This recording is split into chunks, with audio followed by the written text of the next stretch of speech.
이단 신천지에 대한 주의와 경고에도 불구하고 신천지에 빠지는 사람들이 아직도 많이 있습니다.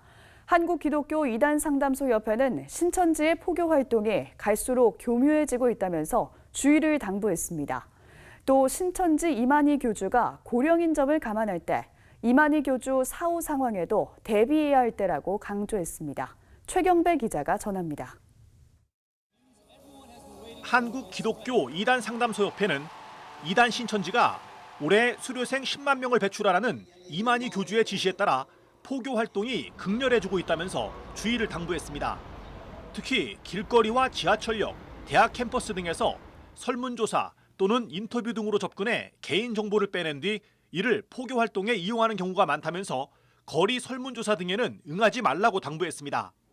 이단 전문가들은 신천지의 포교 방법이 갈수록 교묘해지고 있다면서 최근엔 학원과 스터디 카페를 만드는 등 과감한 투자와 더불어 SNS와 지역 인터넷 커뮤니티 등을 적극 활용하고 있다고 설명했습니다.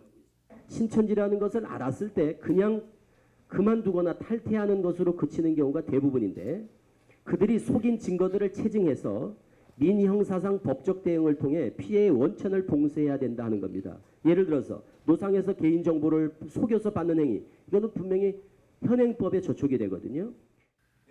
이단 전문가들은 현재 89세로 90을 앞두고 있는 신천지 이만희 교주의 사후에 벌어질 일에도 한국 교회가 대비해야 한다고 말했습니다.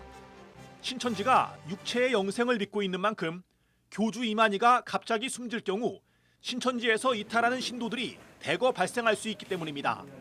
진용식 목사는 이만희 교주가 숨질 경우 신천지 신도 20만 명 가운데 약 10만 명 정도가 신천지에서 탈퇴할 가능성이 있다고 말했습니다.